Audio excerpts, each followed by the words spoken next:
E o Talibã? E o Talibã, que é o negócio que tá acontecendo agora. A gente vai ter que... Não vai ter jeito. ter que A gente falar vai de ter que Talibã, falar né? disso. Vai ficar circulando esse assunto A gente É o esquece elefante que na existe, sala. né? O elefante na sala. O mundo ganhou... O mundo livre perdeu um país que estava male do lado de cá e ganhou um player do lado de lá. Mais ou menos isso, né? Mas eu não entendi ainda por que os Estados Unidos estavam lá. Eles foram pra lá depois... Vamos voltar. Vamos voltar. Vamos voltar. Em Tudo 1650, tô brincando. Seria incrível. Mas a gente meio que precisa terminar até umas 8h30. Vamos lá. O Afeganistão é um conjunto de tribos e de etnias, né? A primeira coisa que a gente precisa lembrar no Oriente Médio é Só que... um minuto. Se você quiser puxar, você Opa. pode, tá? Eu não sei... ele já me deu bronca hoje. Não, é porque você, não. se Posso isso mexer? aqui te incomodar, Sim, você pode... sim. O Oriente Médio tem níveis de identificação, que é diferente aqui no Brasil dos níveis de identificação que a gente tem. A gente se identifica com a cidade que a gente nasceu, com o time que a gente torce, etc e tal. Hoje em dia é partido político, mas falando em geral, as pessoas têm níveis de identificação. E os níveis de identificação no Oriente Médio são diferentes, os mais importantes, os que falam primeiro, são diferentes dos nossos aqui. Então lá, como é uma região mais antiga, mais tradicional, muito baseada em religião, etc e tal...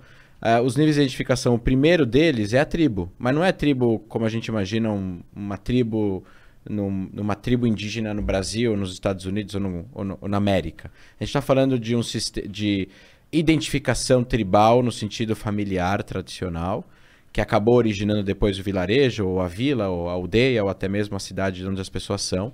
E esse é o primeiro nível de identificação que as pessoas têm. Depois, existe o nível religioso. Então a pessoa pode ser muçulmana, a pessoa pode ser dentro do Islã, tem os xiitas, tem os sunitas, tem os alauítas. Depois temos o nível de identificação, tem os cristãos, e dentro do cristianismo tem vários níveis de cristianismo diferentes. No Líbano tem vários, no Egito tem os coptas também, que são outro nível outro tipo de cristianismo, e por aí vai.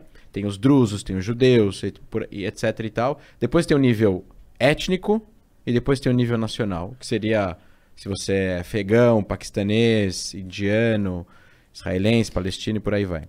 Você falou, antes dessa divisão por religião, teriam as tribos. Essas tribos, elas se diferenciam pelo quê? Costumes, hábitos, é o quê?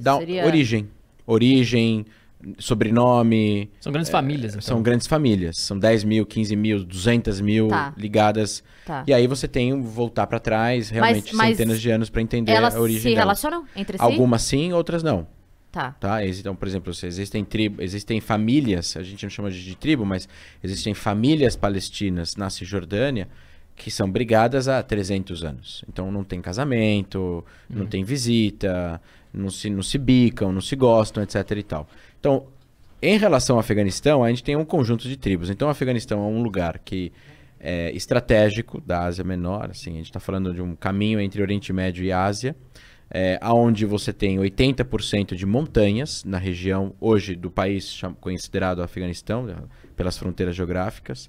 Lá reinou uma monarquia por 60 anos, um pouco menos de 60 anos, que era uma monarquia que reinava, de uma certa forma, protegendo a tribo do monarca e não protegendo os interesses dos outros. Houve um golpe, eu estou resumindo a história. Dentro desse golpe, a pessoa que tomou o poder era antagônico à União Soviética. Os soviéticos invadiram em 79 o Afeganistão e um monte de tribos começaram a recrutar pessoas muçulmanas, não só do Afeganistão, mas de outros lugares, para lutar contra os soviéticos. Então eles se uniram contra os soviéticos. Contra os soviéticos, aí eles ganharam. Só que aí que está a primeira questão histórica aqui. Essas tribos, a principal tribo do Afeganistão chama Pashtun. E os Pashtuns, religiosos, mais tradicionais, etc e tal, eles começaram a recrutar um monte de gente em volta do Afeganistão, falando a gente precisa impedir essa invasão comunista soviética. Eram vistos como pessoas ateias, pecadores, porque o comunismo soviético era antirreligioso e tudo mais, contra a invasão deles em terras islâmicas. Eles consideravam aquilo lá terras islâmicas porque aquilo já tinha sido dominado pelo Islã antes. E eles conseguem, depois de 10 anos de guerra, que a União Soviética bata em retirada. E aí esse é o fim da União Soviética também. Esse é o declínio e o fim da União Soviética, a Guerra do Afeganistão. Então foi um cemitério. Muitos russos morreram. E, obviamente, nisso você tem uma participação de outros poderes do mundo. Os Estados Unidos, que financiaram e mantiveram aí um certo treinamento desses combatentes islâmicos, que a gente chama de mujahidins, e eles treinaram essas pessoas. O grande expoente desses combatentes que lutou contra os soviéticos se chama Osama Bin Laden. Por isso que tem aquele papo que os Estados Unidos financiou o Bin Laden. Que é uma forma meio grossa de se falar. É uma forma congelada e errada, na minha opinião, de se enxergar. Porque a história não é estática. A história vai mudando. Então, eles não eram inimigos em 79, em 80, 81. O Bin Laden não ameaçou os Estados Unidos. Então, sim, ele recebeu treinamento. Depois de um tempo, ele ficou... aconteceu alguma coisa com ele mudou a ideologia, se radicalizou... ou partiu para combater um outro superpoder mundial e cometeu o que cometeu, e aí ele se tornou inimigo dos Estados Unidos. Mas é normal você ter inimigos que se tornam amigos e amigos que se tornam inimigos. Tudo Só bem. uma ironia, não é uma conspiração. Não é uma conspiração. Na minha opinião, não é uma conspiração. Assim, o contexto mundial naquela época era essa. Existiu esse apoio americano a essas pessoas lutando contra... um apoio americano a essas pessoas que lutavam contra a União Soviética. A União Soviética era o grande... inimigo dos Estados Unidos e do Ocidente, por N coisas que estavam ocorrendo durante a Guerra Fria, corrida nuclear, com a expansão do comunismo, ditadura, comunistas ao redor do mundo e por aí vai. E os Estados Unidos viu de interesse dele e talvez do Ocidente em evitar que a União Soviética dominasse o Afeganistão. Só que essas pessoas, quando acabam a guerra, o Afeganistão em si começa a entrar em guerra civil entre esses grupos que lutaram os soviéticos. E quem ganha essa guerra em 96 é o Talibã, que era o maior grupo. E aí o Talibã vai implementar Cada lado tinha uma defesa muito clara, assim? Tipo, esses grupos todos estavam divididos em dois lados? Não, esses grupos eram grupos de milícias armadas que lutavam contra os soviéticos e cada um tinha um nome diferente que era pertencente de alguma tribo específica e tinha uma visão específica do Islã. E o que surgiu vitorioso dessa guerra civil, quando acaba a guerra, eu tô falando 7 anos depois que acaba a guerra do Afeganistão com os soviéticos, o Talibã é o grupo que sai hegemônico dessa guerra civil por poder. E ele implementa aí o que eles chamavam de Emirados Islâmicos do Afeganistão e comandaram o país durante esses 5 anos, 96 a 2001. E durante esses 5 anos eles mantiveram a Al-Qaeda operacional dentro do Afeganistão. A Al-Qaeda gozava aí de livre trânsito, treinamento, ajuda governamental. A Al-Qaeda foi fundada em 98 no Sudão, mas os campos de treinamento e toda a questão de logística acontecia dentro do Afeganistão. O Bin Laden estava no Afeganistão escondido quando aconteceu o 11 de setembro, e de lá que ele comandou os atentados. Então, tudo isso aconteceu de lá, sob proteção do Talibã. Então, até o Bin Laden não fazer o que fez com a Al-Qaeda, os Estados Unidos invadiram o Afeganistão e tiraram o Talibã, porque existem, assim como o Talibã, estou falando entre 96 até 11 de setembro, existem vários regimes no mundo que são problemáticos e não por isso os países ocidentais vão e acabam com o regime, apesar de... Não por si só, né? Não por si só. Agora, o regime protegeu um grupo que cometeu um atentado terrorista que matou 3 mil pessoas em um dia só nos Estados Unidos e pela Constituição americana,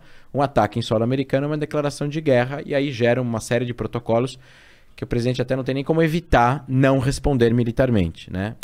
Ele é obrigado a, né? Ele pode não, mas provavelmente ele poderia ser sofrer um impeachment por isso, né? Se ele não respondesse. Então, aí os Estados Unidos vão invadir o Afeganistão, vão acabar com o domínio do Talibã sobre o território e, obviamente, vão perseguir os membros da Al-Qaeda e vão ir atrás do Bin Laden. E esse processo demora 10 anos. Então, 2001 a 2011. Em 2011, termina aí essa história com a morte de Bin Laden no Paquistão, que estava escondido no Paquistão, do lado de uma base militar paquistanesa. Tem até aí toda a teoria de conspiração de que o Paquistão ele joga a todos os lados, ele conversa com os Estados Unidos, conversa com o Al-Qaeda, conversa com o Talibã, protege o pessoal do Talibã, ajuda aqui, conversa com a CIA. Então, você não sabe muito bem que lado o Paquistão está nessa história. E aí, obviamente, os Estados Unidos começam a entender que a presença deles no Afeganistão ela não é eterna, e que o Afeganistão precisa criar mecanismos e governo e instituições e um mecanismo e processos para poder constituir um país no jeito que nós conhecemos aqui. Então, assim, os países naquela região são países muito patronais, feudais, existem poucas instituições, as pessoas que trabalham nas instituições são pessoas muito arcaicas, você não tem grandes participações políticas, não tem nenhuma cultura democrática, não tem um judiciário independente, não tem livre imprensa. Mas eles tentaram trazer algum tipo de players para a mesa, os Estados Unidos, para fazer com que existisse um governo afegão comandado por afegãos. E foi isso que aconteceu. Houve eleições, uma pessoa foi eleita, existia um parlamento, existia uma bolsa de valores que negociava alguma coisa que o Afeganistão produz, seja minério, etc. e tal. E esse governo precisava constituir uma força militar para poder proteger a soberania do país, uma vez que os Estados Unidos um dia iriam começar a retirar essas tropas gradualmente do Afeganistão até um dia que eles fossem embora. E no meio desse caminho, existe uma decisão política americana. Essa decisão a gente quer continuar no território, né? Os Estados Unidos vão querer continuar no território, porque eles vão somente combater o terrorismo e fazer contra-insurgência dentro do Afeganistão e fora do Afeganistão, desses grupos, ou eles estão lá para fazer nation building, o que a gente chama de construção de nação, construção de Estado, ficar 50 anos, 70 anos para ajudar o país a se constituir. Desenvolver o país. Então, como não havia muita cultura nacional no Afeganistão, e quando eu falo união nacional, a gente está falando de cultura nacional, identidade nacional, as pessoas se importarem umas com as outras, mesmo que elas não se conhecem, porque elas falam a mesma língua, ou porque elas são da mesma religião, ou porque elas são todas afegãs.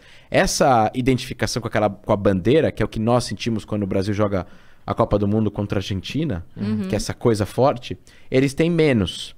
Talvez eles tenham, quando joga o Afeganistão, eventualmente jogando a Copa do Mundo. Mas isso é uma coisa muito escassa. Eles identificam mais com a tribo. Exato. E aí, quando você tem uma dificuldade nacional, quando a união ela é fraca e você tem um grupo muito forte que é muito influente, domina muito as ideias das pessoas e até mesmo por coesão ou por ameaça, acaba conquistando território, assim, o Talibã nunca foi destruído. Então aí as pessoas perguntam, mas esses 20 anos que os Estados Unidos ficaram lá, eles nunca tiveram a oportunidade de destruir o Talibã? O Talibã estava escondido nas montanhas do Afeganistão, nas cavernas dessas montanhas, nas vilarejos inacessíveis do Afeganistão, que você tem como chegar apenas com um guia e com um 4x4 e olhe lá, às vezes a pé. Porque é 80% montanhoso. Não tem infraestrutura, não tem estrada, etc. e tal. Então, mesmo que os Estados Unidos quisessem, eles teriam que investir em infraestrutura, levar pessoas de helicóptero, soldados a pé. Iam morrer milhares de pessoas para eles simplesmente colocarem como objetivo destruir o Talibã. Eles teriam que ocupar o país inteiro, assim, propriamente dito. Quando existem forças militares em outro país, eles não estão ocupando todas as fronteiras, ou todos os postos de controle, ou todas as bases militares. Eles estão dentro da capital, eles estão conversando com o serviço secreto do país, eles estão conversando com o exército, mas existe lá uma força X de pessoas. Existe um cálculo que tenta entender quantas pessoas tem? De quantas pessoas a gente está falando que estavam escondidas ou qualquer coisa assim? 60 mil. 60 mil combatentes armados. Que estavam escondidos. Não, a força talibã é em torno de 60 mil. São 60 mil combatentes, é bastante gente. São pessoas que estão dispostas a morrer na luta, que é bem diferente de uma guerra assimétrica onde o outro lado não está disposto a morrer. Isso é algo que torna o Talibã uma força relevante no Afeganistão. E aí vai de interesses dos Estados Unidos de continuar lá lutando uma guerra contra o Afeganistão. Então, em 2020... Só mais uma pergunta. Qual é a voz principal hoje? Quem é que dá a ordem hoje? O líder do Talibã, que chama Gadi, alguma coisa assim. Existem alguns líderes do Talibã, existem líderes espirituais, mas é o principal, que hoje em dia que é o secretário-geral do Talibã, que eu acho que é Abu Ghadi, uma coisa assim. Tá. Esse cara, esse grupo, estava já controlando 60% a 70% do Afeganistão. Há meses atrás já tinha sido divulgado que 70% do Afeganistão estava já sob controle do Talibã. E aí, os Estados Unidos, a partir de março, abril do ano passado, ainda com Trump, eles decidem fazer um acordo com o Talibã. Eles falam assim, olha, a gente vai sair do Afeganistão e em troca, vocês vão se comprometer que vocês não vão abrigar nenhum grupo terrorista no país e que esse grupo não vai poder... E obviamente eles não vão planejar nenhum ataque contra os Estados Unidos e nem interesses dos Estados Unidos na região. E o Talibã fala, tá bom, a gente concorda com esse acordo, eles assinam um acordo secreto, mediado pelo serviço secreto, e os Estados Unidos começam a planejar essa saída do Afeganistão. O Trump via a saída do Afeganistão porque o Trump, com uma visão hipernacionalista americana, ele via que não era de interesse nacional dos Estados Unidos gastar dinheiro e que morram homens americanos numa guerra que já não faz mais sentido. Porque já que o Bin Laden foi capturado e já que a Al-Qaeda foi desmantelada no Afeganistão, o que eles estão fazendo ali? Aí tem uma outra pergunta, se você perguntar para uma pessoa que tem uma visão diferente do Trump, vai falar, não, mas é de interesse dos Estados Unidos que o Afeganistão seja uma democracia. É de interesse dos Estados Unidos que o direito humanitário internacional seja respeitado no Afeganistão. É de interesse nacional dos Estados Unidos que um regime como o Talibã não volte ao poder. Porque o outro lado, o que a gente chama de triângulo do mal, etc e tal, ganharia mais um player no Oriente Médio. Que é meio complicado você fazer um contrato e a pessoa prometer que não vai te matar, né? É meio... Não é meio estranho isso? É tipo assim, você é do mal, você é uma pessoa má. Aí fala, tá, vamos assinar aqui que você não vai... Então, mas é que... Aí eu confio É que nas relações internacionais, por isso que critico muito a forma como ele escreveu, como foi escrito. Não é ele, né? São os assessores, são os generais, é o exército. E, assim, humildemente, assim, as pessoas que trabalham no Pentágono sabem o que fazem, talvez a gente não tenha todas as informações. Mas, assim, analisando o que a gente tem disponível de informação...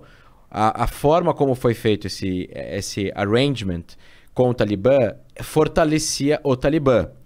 Ele cumpria os interesses nacionais dos Estados Unidos, mas ele fortalecia o Talibã. Então isso é uma incoerência, né? Porque é um conflito de equilíbrio. Você tem um fortalecimento do interesse nacional americano para o governo republicano até ano passado, e ao mesmo tempo você tem uma situação que vai acontecer que vai fortalecer um grupo terrorista, que é considerado o grupo terrorista mais mortífero do século XX, matou acho que 60 ou 70, não, acho que foram 180, 200 mil pessoas morreram na mão do Talibã, é mais do que o Estado Islâmico, que todos os grupos da Al-Qaeda. A Al-Qaeda matou menos que o Talibã. Então, assim, a gente está falando de um grupo que matou muita gente, que é extremamente violento, e que quando comandou o país, ele aplicou a lei islâmica ao pé da letra na visão deles de uma forma fundamentalista. Mulheres não tinham direitos, nem de sair de casa, nem de trabalhar, nem de estudar, tinham que cobrir a cabeça inteira com burca, dá pra ver nada. Então, assim, era um país extremamente fechado. Quem lembra, teve até um jornalista do Fantástico que foi até lá e filmou com várias autorizações, assim, era um país extremamente complexo e fechado. O homem tinha que deixar a barba crescer, não podia raspar a barba. Exatamente, né? Até hoje, né? Agora A tua barba é curta. Eu morreria lá. Eu não sei se hoje em dia, de cara, nesse momento, você morreria, mas em 96 a 2001 você seria preso. Preso talvez preso, talvez punido, talvez você tenta chibatadas na frente de todo mundo. Alguma coisa ia acontecer com você por causa da tua barba. Quando os Estados Unidos invadem lá, eles corriam para as barbearias para tirar a barba, porque eles finalmente podiam fazer Exatamente. a barba. Né? Então o que aconteceu? Só para terminar essa parte da primeira pergunta, os Estados Unidos decidem sair e o Talibã já está fazendo a sua organização já está trabalhando para poder controlar o país novamente.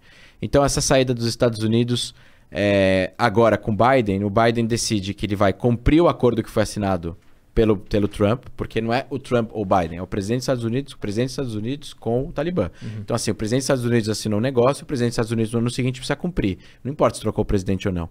Então assim, mesmo senão vira uma casa da mão de Joana, não dá.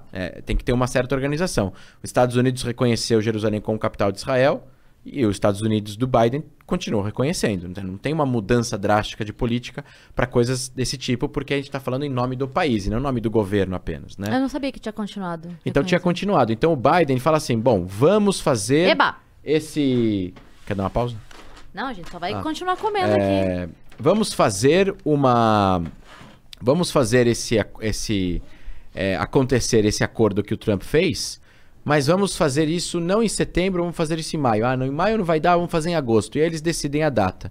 Então, assim, a forma como foi feito foi uma forma que ia levar claramente a um caos, que é o que gerou, e medo nas pessoas. E o Talibã não fez nada. Na verdade, não é que o Talibã não fez nada. O Talibã usa da ameaça, da coesão, da dissuasão, da ameaça do uso da violência, através de conversas. Eles funcionam mais ou menos como máfia, né? Você sabe que se você fizer alguma coisa, vai vir 4 carros pretos, vai vir um monte de gente armada e vai te colocar no carro para te levar para dar uma conversa. Isso já é um uso da violência implícita ou explícita, sem precisar dar um tiro. Então o governo afegão não tinha união, era muito corrupto. Provavelmente o governo afegão recebeu aí ligações do pessoal do Talibã já algumas semanas atrás falando, olha, os Estados Unidos vão sair, vocês vão ter 48 horas para abandonar o governo, entregar a transferência de poder para nós, para a gente não ter derramamento de sangue, porque a cidade está cercada, Cabul está cercada, a gente vai entrar com toda a força. Então vale a pena vocês cumprirem com isso. E aí ainda poderiam ter falado, a gente ainda vai descobrir isso na história, né? A gente ainda vai descobrir isso nos livros de história, ainda vão virar e falar, e eles devem ter falado no telefone para ele, pode levar o que você quiser, que a gente não vai atrás de você. Então, o presidente do Afeganistão pegou malas de dinheiro, a mulher, 2 assessores, subiu no helicóptero e foi para algum país e hoje ele apareceu em Dubai. Então ele levou muito dinheiro. E aí, hoje em dia, ele levou muito dinheiro, milhões de dólares. E aí o que aconteceu? A liderança do Talibã entrou em Cabul, foi até o Palácio Presidencial e já começou a fazer conferência de imprensa. E o que eles estão falando para as repartições, para o exército afegão que estava fazendo segurança nas ruas, etc e tal, é falando assim, vocês precisam reconhecer a legitimidade do Talibã. Vocês precisam reconhecer que o Talibã vai ser o governo do Afeganistão e não vai ter nenhum tiro dado. A gente não vai fazer as milícias dos Talibã que estão em volta de Cabul entrar em Cabul. Enquanto vocês não transferirem o poder, vocês vão transferir o poder gradativamente para nós. Então eles estão fazendo de forma diferente. Mas o que aconteceu foi isso. Tivemos soviéticos, foram derrotados por mujahidins, em parte pelo Talibã. O Talibã surge vencedor da guerra civil, que surge depois, que dura 6 anos, depois da guerra do Afeganistão, que durou 10. Aí vem os Estados Unidos em 2001, conquista o Afeganistão, tira a Al-Qaeda do Afeganistão, afasta o Talibã para as margens, assim, de forma marginal, para as montanhas do Afeganistão, comanda o país por 20 anos com um governo interino afegão que é eleito. O país volta a funcionar de forma um pouco normal, trânsito, lojas, cabeleireiros, lojas de maquiagem, mulheres podem estudar, podem tirar o véu, podem andar, os estrangeiros podem andar sem véu na rua, tem hotel, tem bebida alcoólica. Assim, não estou falando que tem uma mega balada em Cabul, né? Não tem uma rave, mas você tem uma vida normal para aquele país, perto do que ele já tinha vivido na década de 50 e de 60, que era meio livre também. Mulheres de mini saia, não era obrigado a usar véu e tudo mais. No momento que existe a saída dos Estados Unidos... Existe a possibilidade, não a obrigatoriedade. Exato. Isso? No momento que os Estados Unidos sai, você já tem imagens dos outdoors sendo pintados, mulheres já não podem mais sair sem véu. A jornalista da CNN estava lá falando, ela é colocada de lado, é obrigada a colocar uma burca para falar, com o rosto aparecendo. E aí tem as declarações atuais da liderança do Talibã. A gente vai permitir as mulheres fazerem tudo o que elas quiserem dentro das regras do Islã. E o problema é o que isso significa, o que é dentro das regras do Islã. Você que ficou com a gente até agora, deixa o seu like aqui, interage com esse vídeo, comenta, dê a sua opinião sobre tudo que a gente quer saber, tá bom?